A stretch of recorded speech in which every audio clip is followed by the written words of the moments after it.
तीन तरह का जल शिव को समर्पित होता है और वो तीनों तरह के जल का अलग अलग भाव है महाराज।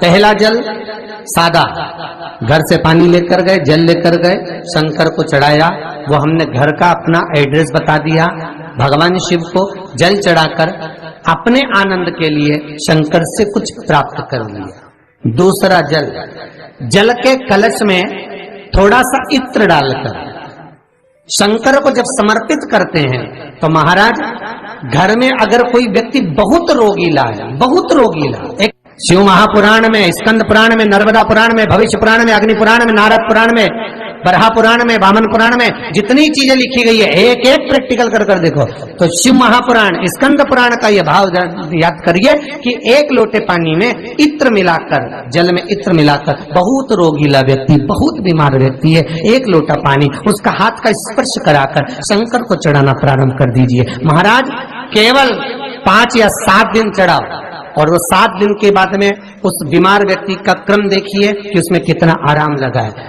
औषधि दवाई काम करना प्रारंभ करी कि ना करी। केवल इत्र समर्पित, इत्र का जल।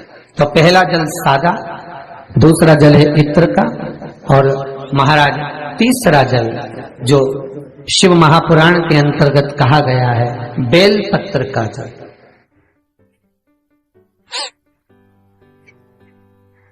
तीसरा जो जल है वो बेलपत्र का जल है। बेलपत्र का जल कैसा?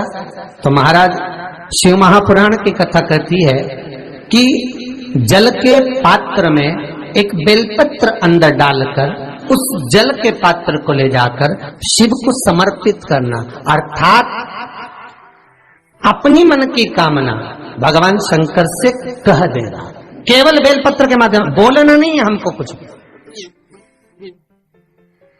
हमें कुछ कहना नहीं है। 3 तरह का जल का जो व्याख्यान वर्णन किया गया, एक सादा जल जो भगवान को कहा, आपने अपना एड्रेस बता दिया, आपने अपने मन का भाव बता दिया। इत्र का जो जल चढ़ाया गया वो केवल रोग मुक्ति के लिए चढ़ाया गया। और तीसरा बेलपत्र, अगर उस जल में एक बेलपत्र भी पड़ी हुई है और वो बेलपत्र पड़ा हुआ जल आप जिस भाव से चढ़ा रहे हो, जिस कामना से चढ़ा रहे हो, शंकर वो कामना आपकी पूर्ण कर दे। और लिंग पुराण को अगर आप पढ़ेंगे तो उसमें पाएंगे कि लिंग पुराण के अंदर लिखा है कि आप शंकर को अगर जल भी नहीं चढ़ाएं, आप शंकर को वस्त्र भी नहीं चढ़ाएं, आप शंकर को फूल भी ना चढ़ाएं, आप बेलपत्र भी ना चढ़ाएं, अगर शंकर को आपने कुछ भी ना चढ़ाया तो केवल शंकर के मंदिर में 2 क्षण जाकर उस शिवलिंग के सम्मुख में बैठ जाओ, कुछ मत बोलो, केवल मौन होकर उसको निहार लो, केवल मौन होकर निहार लो, बहुत।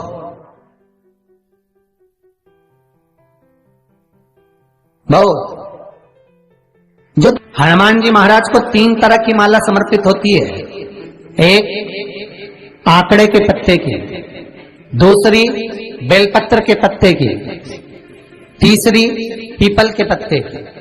ये 3 तरह की माला जब शंकर हनुमान जी महाराज को समर्पित होती है, जिस समय पर अगर व्यक्ति के जीवन में बहुत भारी रोग हो गया है, बहुत ज्यादा कष्ट हो गया है, कैंसर जैसी बीमारी भी अगर उसको घेर ली है और किडनी लीवर सब बेकार हो गया, तो निवेदन है पीपल के पत्ते की माला बनवाओ, 108 पत्ते की, और हनुमान चालीसा का हर पत्ते पर स्मरण करिए महाराज। आप हनुमान चालीसा पढ़ते जाओ, माला में गांठ लगाते जाइए, और वो माला जो व्यक्ति कैंसर से पीड़ित है हाथ का स्पर्श कराइए और शंकर को चढ़ाइए। केवल अष्टमी तिथि के दिन ये माला समर्पित होना चाहिए, शुक्ल पक्ष की अष्टमी के दिन। आप 2 या 3 अष्टमी को कर देखिए, अपने आप दवाई लगना प्रारंभ होगी, कैंसर जैसा रोग भी धीरे धीरे समाप्ति पर आएगा महाराज। पर करना शुक्ल पक्ष की अष्टमी को ही। महाराज कोई बच्चा एग्जाम में बैठ रहा है, सीए की पढ़ाई कर रहा है, कोई बहुत बड़े एग्जाम में बैठा, पास हो ही नहीं रहा, बहुत हार गया, बेलपत्री की माला चढ़ाई। पर बेलपत्र की जो माला है वो केवल प्रदोष पर चढ़ती है श्री हनुमान जी महाराज।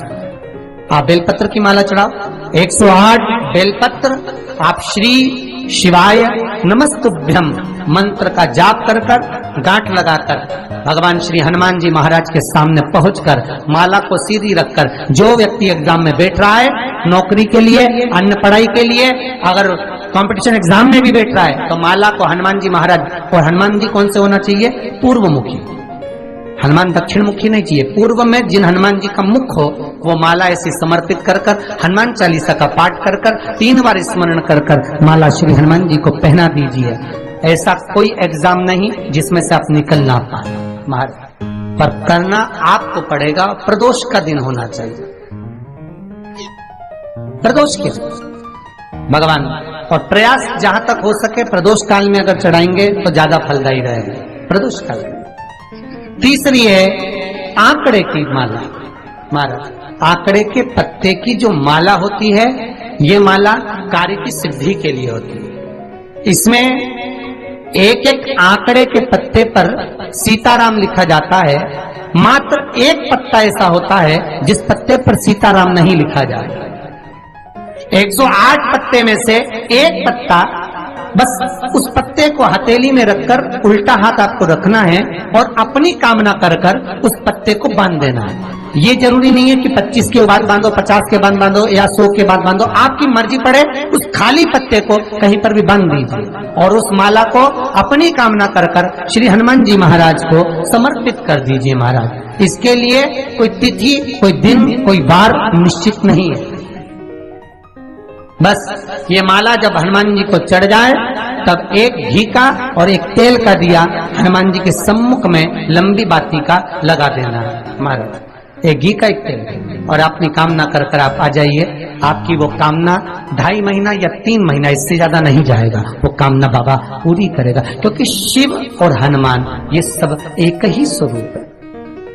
अब आप कहेंगे महाराज जी ये कौन सी पुराण से लिया है? तो आप इसको लिंग पुराण के अंदर देख सकते हैं।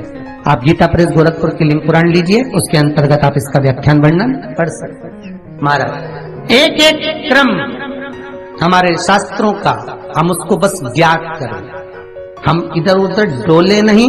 हमारी पुराणों में इतने लेख लिखे गए हैं, उसको ही अगर हमने निकाल लिया तो हम जीवन में सुख पा सकते हैं, हम दुखी नहीं हो सकते। मंत्र कौन सा जो दिया जा रहा है, वो मंत्र कौन सा है जो प्रदान किया जा रहा है? हनुमान जी महाराज ने वो मंत्र जो विभीषण को दिया, और एक विभीषण जिसको लात मार दी गई, एक विभीषण जिसको लात मारकर निकाल दिया गया, जिसके घर का भी ठिकाना नहीं था, वो विभीषण एक छोटे से